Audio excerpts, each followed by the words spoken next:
Before we begin this story, we would love to know where you are watching from. Leave a comment below, and if you enjoy this video, please like and subscribe. Have a beautiful day and enjoy the story. A Mother's Peace. The morning sun filtered through, the dusty windows of page-turner books, casting golden streaks across the worn wooden floors. Olivia Hart stood behind the counter, arranging a display of romance novels with careful hands. Her dark hair was pulled back in a simple braid, and there were faint circles under her eyes from another sleepless night. But despite the exhaustion, there was a soft smile on her lips. Life had not been easy for the past 3 years. Raising Tommy alone meant working double shifts, skipping meals, and turning every penny twice before spending it.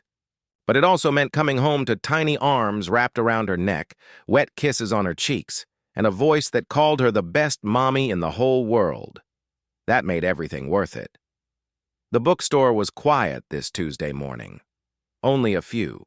Customers browsed the shelves, lost in their own worlds of paper and ink. Olivia loved these peaceful moments. The smell of old books, the silence broken only by turning pages, the sense that time moved slower here. This place had become her sanctuary. She was restocking the children's section when the bell above the door chimed. She glanced up with her usual welcoming smile, ready to greet another customer. But the smile froze on her face. Her blood turned to ice. The Ghost Returns Nathan Cross stood in the doorway, looking exactly as she remembered, and yet completely different. His lean frame was draped in an expensive leather jacket. His once kind eyes now held a hardness that made her stomach twist. His jaw was covered in stubble, and there was a cruel curve to his lips that had not been there before. Olivia felt her. Hands began to shake. The book she was holding slipped from her fingers and hit the floor with a dull thud. 3 years. 3 years since he had walked out of their tiny apartment, leaving her 6 months pregnant and drowning in unpaid bills. 3 years since he had looked at her with disgust and told her he was not ready to be a father. 3 years since her heart had shattered into pieces so small she thought they could never be put back together. And now he was here. Nathan walked toward her with slow, deliberate steps. His boots clicked against the wooden floor, each sound like a hammer against her chest. When he reached the counter, he leaned against it casually, as if they were old friends meeting for coffee. "Hello, Olivia." His voice was smooth, too smooth. "You look good." She could not find her voice. Her throat felt like it was closing. All she could do was stare at the man who had destroyed her world and left her to pick up the pieces alone. "What are you doing here?" The words finally came out as a whisper. Nathan smiled, but there was no warmth in it. "I came to see my son." The words hit her like a physical blow. She took a step back, her hand instinctively reaching for the counter to steady herself. "Your son?" "You walked away. You said you wanted nothing to do with us. Dangerous intentions." "People change," he said with a shrug. "I made mistakes. I was young and stupid. But I have been thinking a lot lately, and I want to be part of Tommy's life now." Olivia felt anger rising inside her, hot and fierce. It burned away some of the fear. "You do not get to do this. You do not get to walk back in after 3 years and pretend you care." Nathan's expression hardened. "He is my son, Olivia. I have rights." "Rights?" She laughed, but it was a bitter sound. "You gave up your rights when you abandoned us. Where were you when I was working 3 jobs while pregnant? Where were you when Tommy had pneumonia and I spent 3 nights in the hospital with no sleep? Where were you when he took his first steps, said his first words, asked me why he did not have a daddy like the other kids?" Nathan's jaw tightened. "I am not here to argue. I want to see Tommy, and if you try to keep him from me, I will take you to court. I will fight for custody." The world tilted. Olivia gripped the counter harder, her knuckles turning white. "Custody? You cannot be serious. Very serious. He leaned closer, his voice dropping to a threatening whisper. I have a good job now, a nice apartment, a stable life. What do you have? This minimum wage bookstore job? That tiny apartment in the bad part of town? Any judge will see that Tommy would be better off with me. Tears burned in Olivia's eyes, but she refused to let them fall. Not in front of him. Get out. I will be back, Olivia. And next time, I am bringing my lawyer. He straightened up, gave her one last cold smile, and walked toward the door. Think about what is best for Tommy, not what is best for you. An unexpected witness. The bell chimed again as Nathan left. Olivia stood frozen behind the counter, her whole body shaking.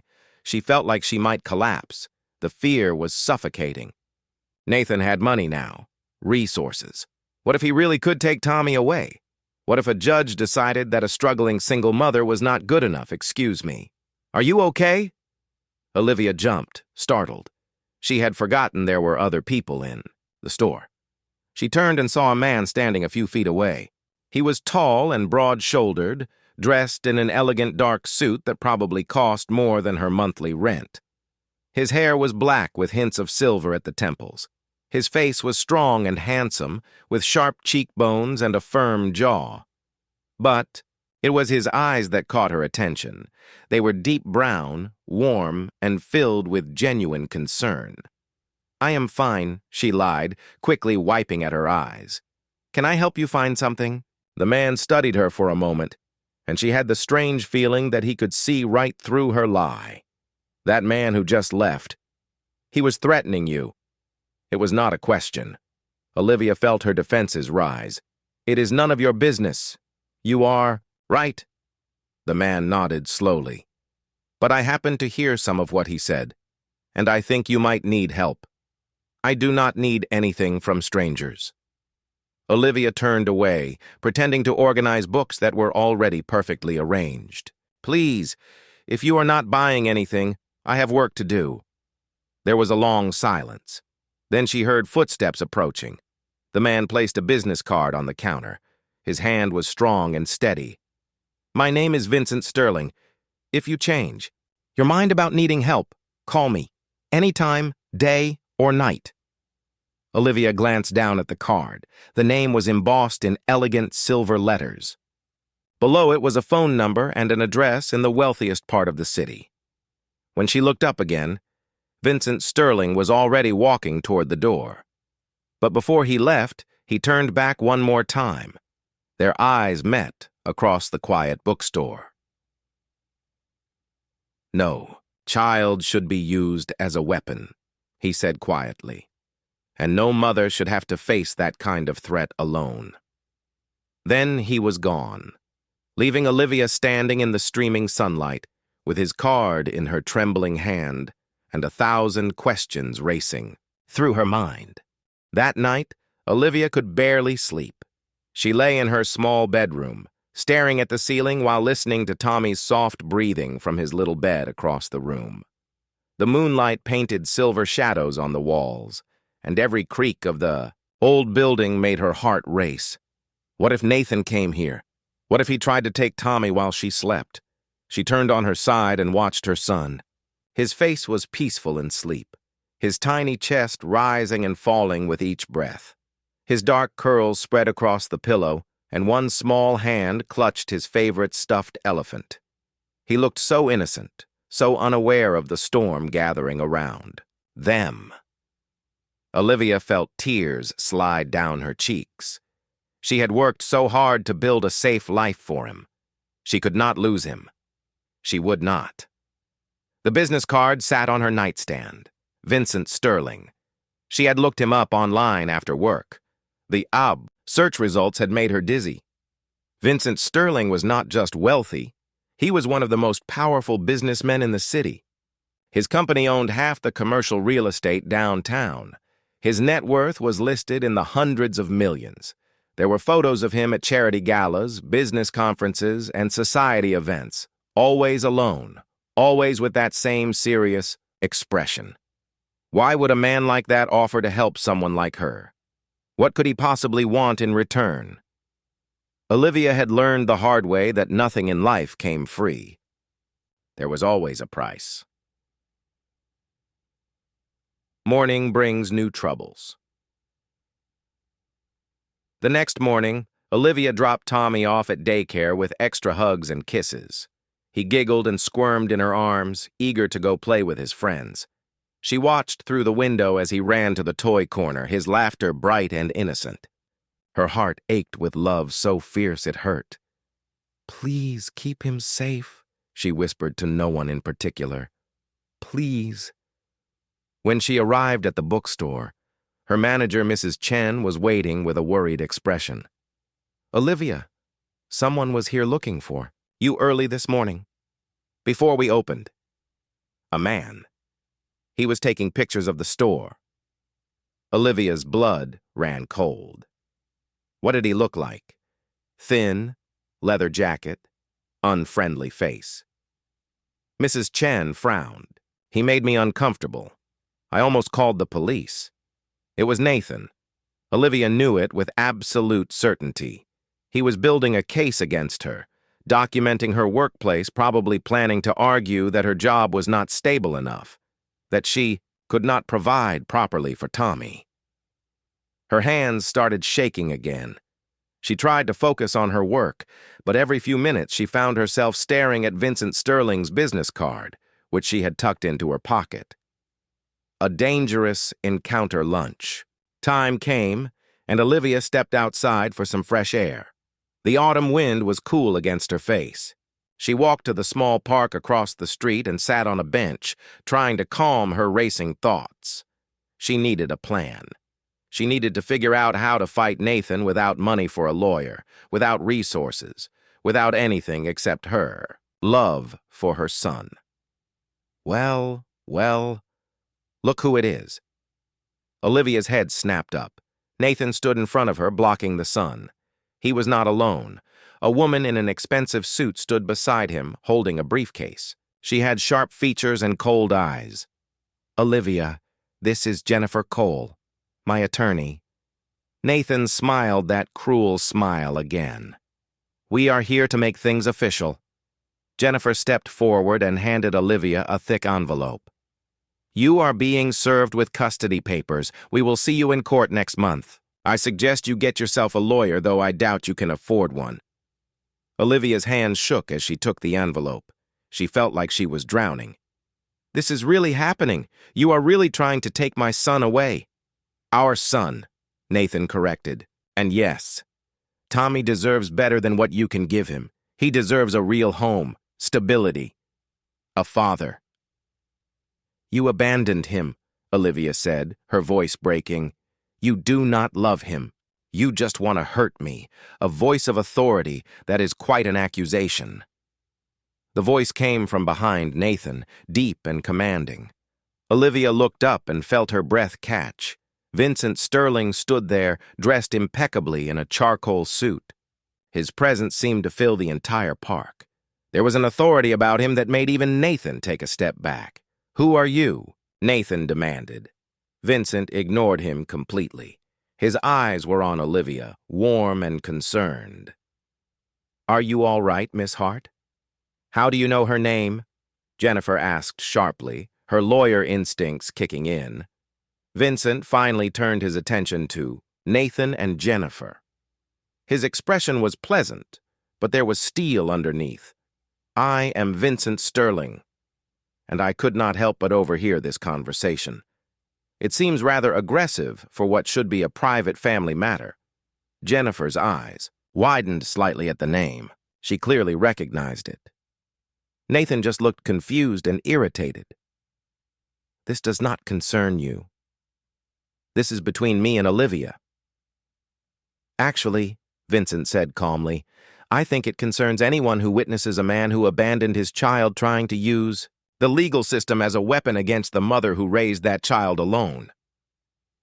"You do not know anything about our situation," Nathan snapped. "I know enough."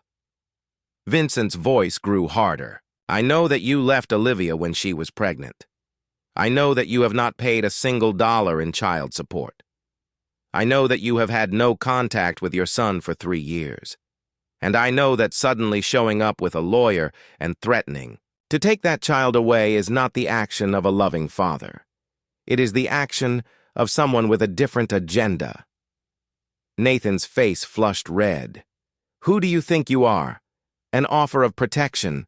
I am someone with resources. Vincent stepped closer to Olivia, positioning himself slightly between her and Nathan. And I am someone who does not like bullies, especially bullies who target single mothers trying their best to raise their children. This is none of your business, Jennifer interjected. Mr. Cross has every legal right to pursue custody of his son, and Miss Hart has every legal right to defend herself. Vincent pulled out his phone and made a quick call. David, I need you at Riverside Park immediately. Bring the custody files we discussed. He hung up and looked at Jennifer. My attorney will be here in 5 minutes. I suggest you and your client prepare yourselves. Your attorney? Nathan laughed, but it sounded nervous. What, are you her boyfriend or something? Vincent's expression did not change. I am someone who believes in protecting people who cannot protect themselves. He turned to Olivia and his voice softened. Miss Hart, will you allow me to help you? I promise you my intentions are honorable. I simply want to make sure you and your son are safe. Olivia looked into his eyes. She saw no deception there, no hidden agenda. Just genuine concern and a strength she desperately needed. She thought about Tommy, about losing him, about being alone in a courtroom against Nathan's expensive lawyer. Yes, she whispered. Please help me. A sleek black car pulled up to the park. A distinguished man in his 50s stepped out, carrying a leather briefcase. He walked directly to Vincent with a respectful nod.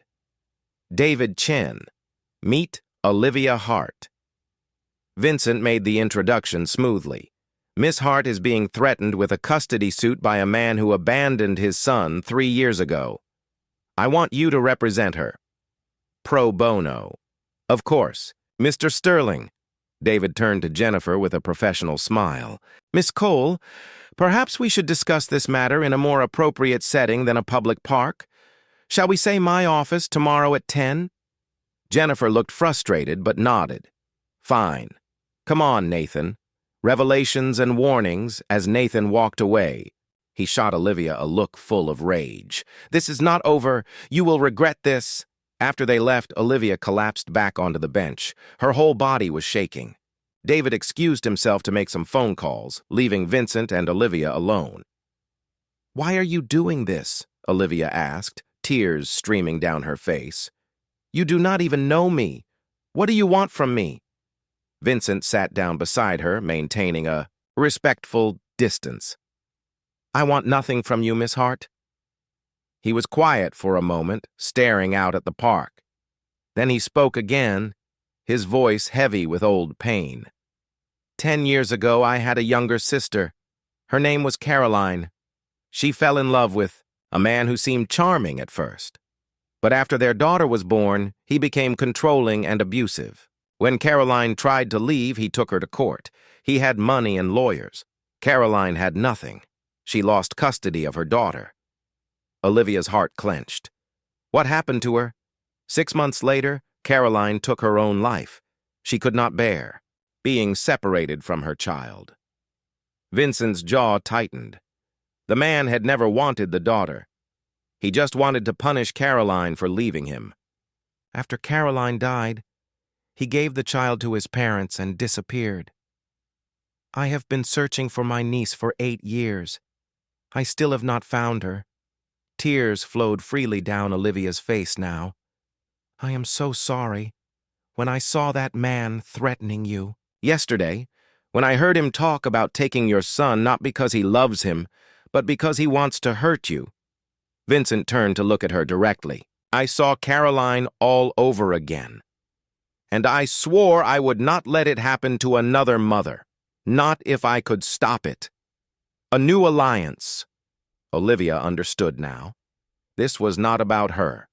This was about a man trying to save someone because he could not save his sister. but somehow that made it more real, more trustworthy. "Thank you," she said softly. "I do not know how I will ever repay you. You do not need to repay me. Just let me help." Vincent stood up and offered her his hand. "Let me make sure you and Tommy stay together. That is all I want." She took his hand, feeling the warmth and strength in his grip. "Okay." As Vincent walked her back to the bookstore, he gave her practical advice. "David will handle everything. Do not speak to Nathan without a lawyer present. Document everything. Keep records of all your expenses for Tommy. Get character references from your employer, Tommy's daycare, anyone who knows you as a mother." Olivia listened carefully, committing every word to memory. When they reached the bookstore, she turned to him one more time. "Can I ask you something? Why were you at the bookstore yesterday? It did not seem like you were there to buy books." Vincent smiled slightly, the first real smile she had seen from him. "Actually, I was there to buy books. I own the building. I was checking on all my properties. Pure coincidence that I walked in when I did. Do you believe in coincidences?" "No," he admitted. "I believe in fate, and I believe fate put me in that bookstore yesterday for a reason." As Olivia watched him walk away, climbing into his expensive car and driving off into the city, she felt something she had not felt in 3 years. Hope. Maybe, just maybe, everything would be okay. Maybe Tommy would stay with her. And maybe, in the process, she had found an unexpected friend in the most unlikely of places. 2 weeks passed in a blur of preparation. David Chen was thorough and professional, gathering every piece of evidence that showed Olivia was a devoted mother. He collected letters from Tommy's pediatrician praising her attentiveness, statements from the daycare workers who saw her dedication every single day, even testimony from Mrs. Chen about Olivia's reliability and character. But despite all this preparation, Olivia could not shake the fear that gnawed at her constantly. Nathan had money now. Money changed everything in the legal system. She had seen it happen to other single mothers in her support group. Men who had been absent for years suddenly appeared with expensive lawyers and won custody simply because they could afford better representation. The thought kept her awake at night, staring at Tommy's sleeping face and wondering how many more nights she had left with him. Vincent called her every evening to check on her.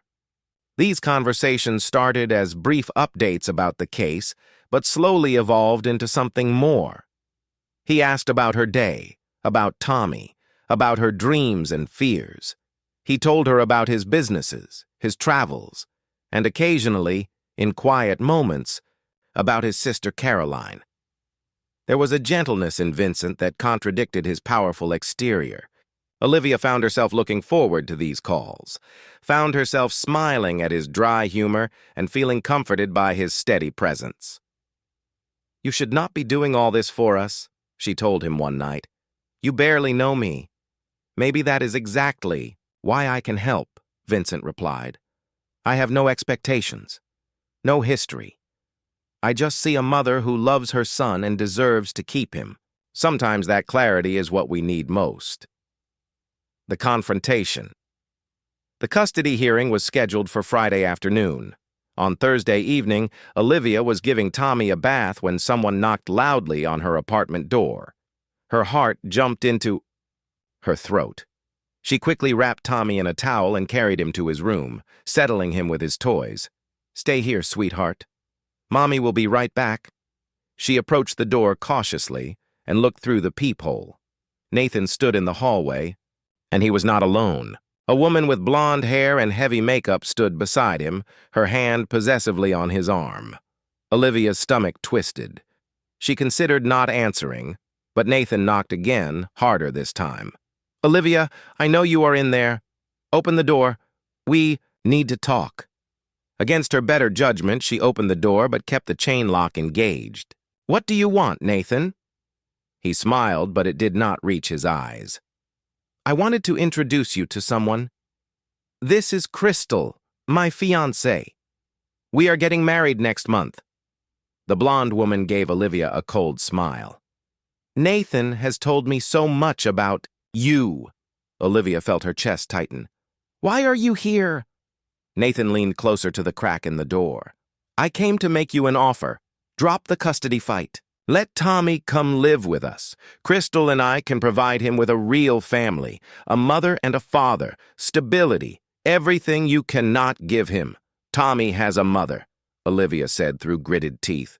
Me. And he does not need you. Dark revelations. Crystal laughed, a sharp, unpleasant sound. Do not be selfish. Think about what is best for the child. Nathan has a good job now. We have a beautiful 3-bedroom house. I am willing to be a mother to Tommy, even though he is not mine. That is more than most women would do. Something in Crystal's tone made Olivia's blood boil.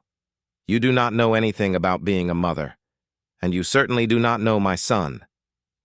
Nathan's expression hardened. You are being difficult, Olivia. I am trying to be reasonable here. If you fight me tomorrow, I will make sure the judge knows everything. About how you can barely pay your bills.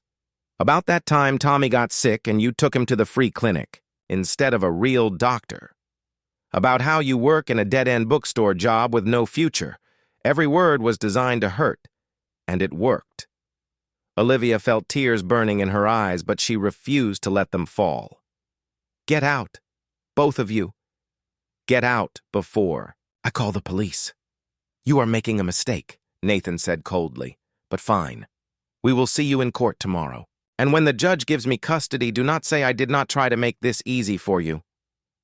They left, and Olivia closed the door, sliding down to sit on the floor. She was shaking all over. How had her life come to this? How had the man she once loved turned into this cruel stranger who wanted to rip her child away? Her phone rang. It was Vincent. She answered with a trembling voice. Olivia, what happened? Vincent's concern was immediate and real. She told him everything. The visit, Crystal, Nathan's threats. By the end, she was crying openly. I am coming over, Vincent said firmly. Right now. You should not be alone. An unexpected arrival. 20 minutes later, Vincent arrived at her modest apartment. He carried a bag of takeout food and a stuffed lion for Tommy. When Olivia opened the door, his eyes immediately went to her tear-stained face. Without a word, he set everything down and pulled her into a hug. It was the first time they had touched beyond a handshake. Olivia stiffened for a moment, then melted into his embrace. He was warm and solid and safe. She cried into his expensive suit jacket while he held her gently, one hand stroking her hair. It is going to be okay, he murmured. I promise you, Olivia. We will not let him take Tommy. How can you promise that? She pulled back to look at him. He has everything. Money, lawyers, a fiancé who can pretend to be a perfect stepmother. What do I have? You have love. Vincent cupped her face gently, wiping away her tears with his thumbs. You have 3 years of showing up every single day, of sacrificing everything for your son. That matters more than money. Tommy wandered out of his room, clutching his stuffed elephant. He looked at Vincent with wide, curious eyes. Mommy, who is that? Olivia quickly wiped her face and smiled. This is Mommy's friend, Vincent. He brought you something. Vincent knelt down to Tommy's level and held out the stuffed lion. Hello, Tommy. I heard you like animals. Is that an elephant you have there? His name is Peanut, Tommy said seriously. He is my best friend. Well, Peanut looks like he could use a friend too. This lion's name is Leo. Do you think they would like to be friends? Tommy took the lion carefully, his face lighting up with a smile. Thank you. He hugged the lion, then surprised everyone by hugging Vincent too. Olivia saw something shift in Vincent's expression.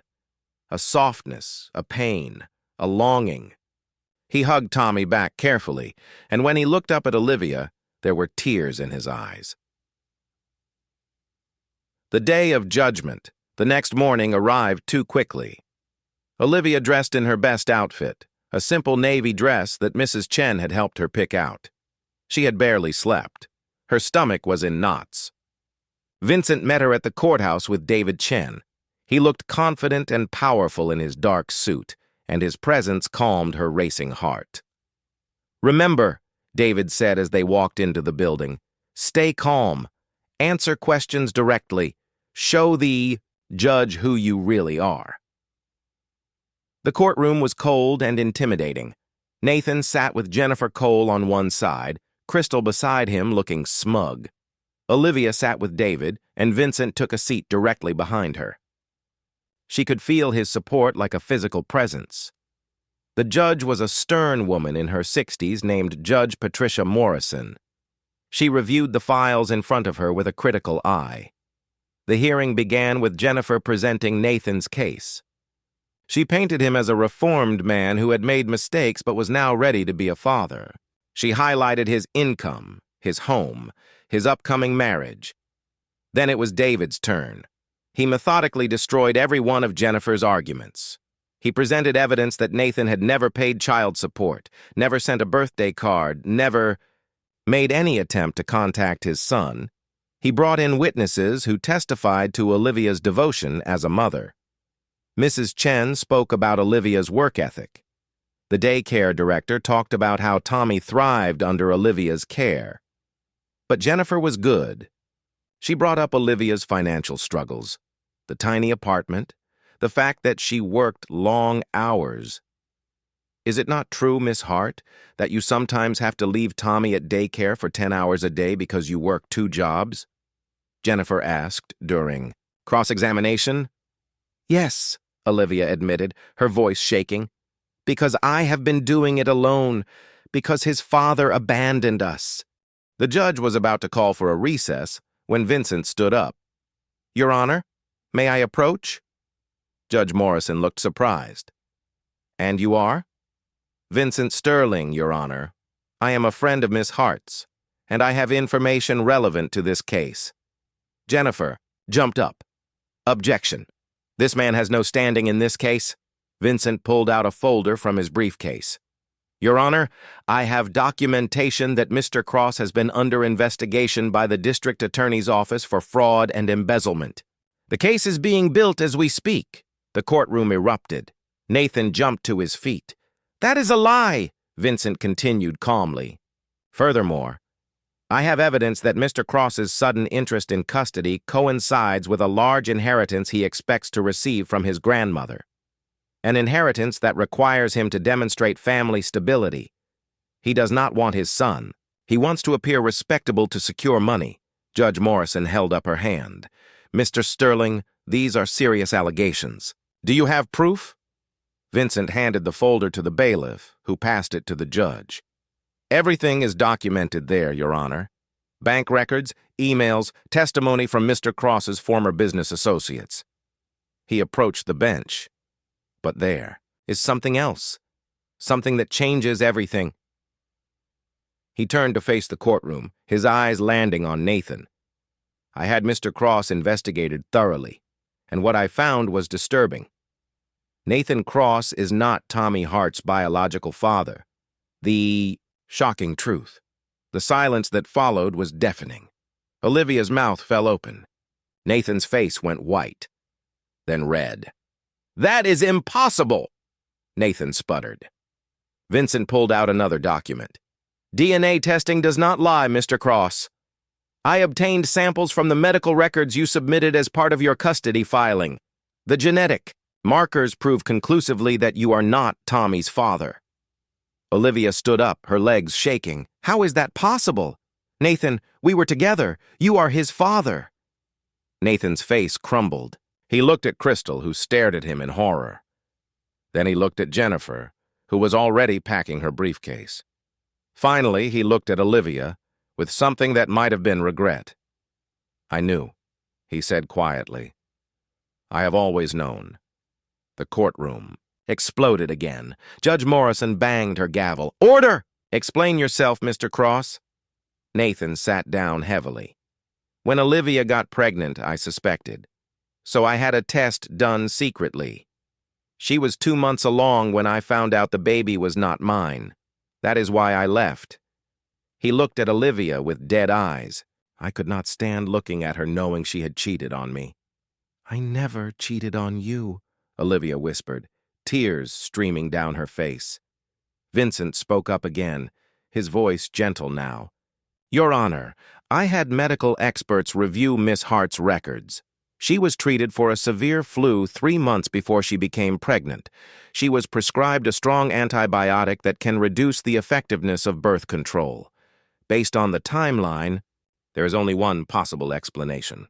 He looked at Olivia with compassion. Miss Hart, did you donate to a fertility clinic 4 months before you got pregnant? Did you help a friend undergo IVF treatment? Olivia's eyes widened as the memory flooded back. Yes. My college roommate, Rebecca, she needed an egg donor. I donated my eggs to help her have a baby. The truth unfolds. Vincent nodded. There was a mistake at the clinic. Your eggs were not properly stored. One was accidentally fertilized during a procedure and implanted in you instead of your friend. It is incredibly rare, but it has happened before. Medically speaking, Tommy is biologically yours but was conceived through artificial means. There was no affair, no cheating. Nathan put his head in his hands. I did not know. I just saw the test results and assumed the worst. You assumed the worst and abandoned a pregnant woman, Judge Morrison said coldly. She looked at the documents Vincent had provided. Based on the evidence presented here, Mr. Cross has no biological claim to this child and furthermore has demonstrated questionable character and possible criminal activity. She turned to Olivia. Miss Hart, full custody is granted to you. Mr. Cross will have no visitation rights and no parental responsibilities. Case dismissed. Jennifer grabbed Crystal and they practically ran from the courtroom. Nathan sat alone, looking broken. Before he left, he stopped in front of Olivia. I am sorry, he said quietly, for everything. I should have talked to you instead of just leaving. I should have trusted you. Olivia felt no anger anymore, just sadness for all the wasted time and pain. You should leave now. He nodded and walked away. A new beginning. Outside the courthouse, Olivia collapsed onto a bench. David shook her hand and congratulated her before excusing himself. Vincent sat beside her quietly. How did you know? She asked. About the egg donation? I did not at first, Vincent admitted. But when the DNA test came back showing Nathan was not the father, I dug deeper. I found the fertility clinic connection. I spoke to your friend Rebecca. She confirmed everything and gave permission to share the information. You saved us, Olivia said, fresh tears falling. You saved my son. You saved him, Vincent corrected gently. You fought for him every day for 3 years. I just helped clear away the obstacles. They sat in silence for a moment. Then Olivia asked the question that had been haunting her. Why? Why did you really do all this? It cannot just be about your sister. Vincent was quiet for a long time. Finally, he spoke. My sister Caroline's daughter. I found her last month. She is living with terrible people who do not love her. I am going through the process to get custody now, and every time I think about her, every time I imagine getting her back, I think of you with Tommy. He looked at Olivia. You reminded me why I keep fighting, why family matters, why love is worth everything. Olivia reached out and took his hand. Thank you for everything. Vincent squeezed her hand gently. There is something else I need to tell you. I did not do this just because of Caroline. I did this because from the moment I saw you in that bookstore, I could not stop thinking about you, about your strength, your courage, your love for your son. He turned to face her fully. I know the timing is terrible, and this is probably the last thing you need to hear right now, but I have feelings for you, Olivia. Real feelings. Olivia's breath caught. Vincent, I do not know what to say. You do not have to say anything, he said quickly. I just wanted you to know. No pressure, no expectations. Just the truth. Love. Found. She looked at this man who had changed her life. This powerful, wealthy man who had seen her at her lowest and instead of taking advantage, had lifted her up. Who had fought for her son as if Tommy were his own. Who looked at her not with pity, but with respect and admiration and something that looked a lot like love. I have feelings for you too, she admitted softly. I have been afraid to acknowledge them. Afraid it was not real or that you would disappear like everyone else. I am not going anywhere, Vincent promised. Unless you want me to. Stay, Olivia whispered. Please stay. He leaned forward slowly, giving her time to pull away. She did not. When their lips met, it was gentle and perfect and full of promise. It tasted like new beginnings and hope and a future. Neither of them had dared to imagine. When they finally pulled apart, Olivia was smiling through her tears. I need to pick up Tommy from daycare. Do you want to come with me? I would love that, Vincent said. As they walked to his car hand in hand, Olivia looked up at the sky. Somewhere she hoped Caroline was watching, and she hoped Caroline knew that. Her brother had honored her memory in the most beautiful way possible by saving someone else's family and, in the process, building one of his own. 3 months later, Vincent officially adopted Tommy. 6 months after that, he proposed to Olivia, in the same bookstore where they had first met. And when they married a year later, Tommy walked his mother down the aisle carrying both Peanut the elephant and Leo the lion. Some love stories begin with fireworks. Others begin with quiet moments on trains and in bookstores. But the best ones, the truest ones, begin with someone brave enough to reach out a hand in the darkness and say, "You are not alone anymore. Let me help you find the light." The end.